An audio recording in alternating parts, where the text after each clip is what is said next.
Brum brum brum! Nandito na naman si Machong Brum Brum! Ha ha ha! Hi mama! Ha ha ha! Mga kabrum brum, may nakita na naman tayong natutulog sa tabi ng kalsada mga kabrum brum. Bigyan na naman natin ito ng pagkain. Let's go! Punta tayo sa McDo mga kabrum brum para bumili ng pagkain para ibigay doon sa natutulog sa tabi ng kalsada.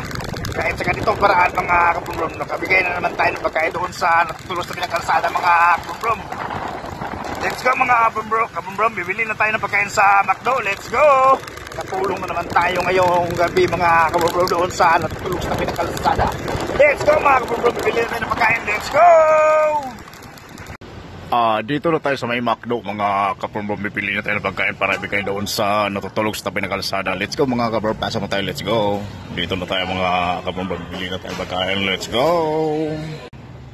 Ito na mga kabrum brum, nakabili na tayo ng pagkain sa McDo at may 1,000 pesos na pera. Ibigay na natin to kay tatay na natutulog sa tabi ng kalsada. Let's go!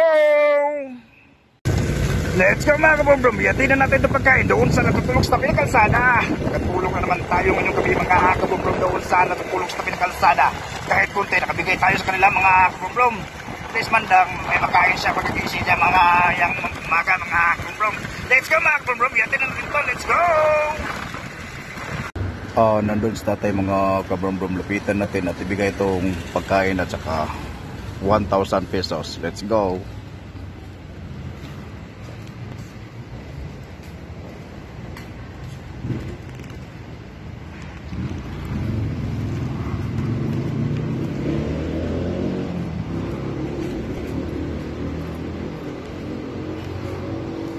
Let's go mga kabrum-brum, ibigay natin pagkain ka tayo. Let's go!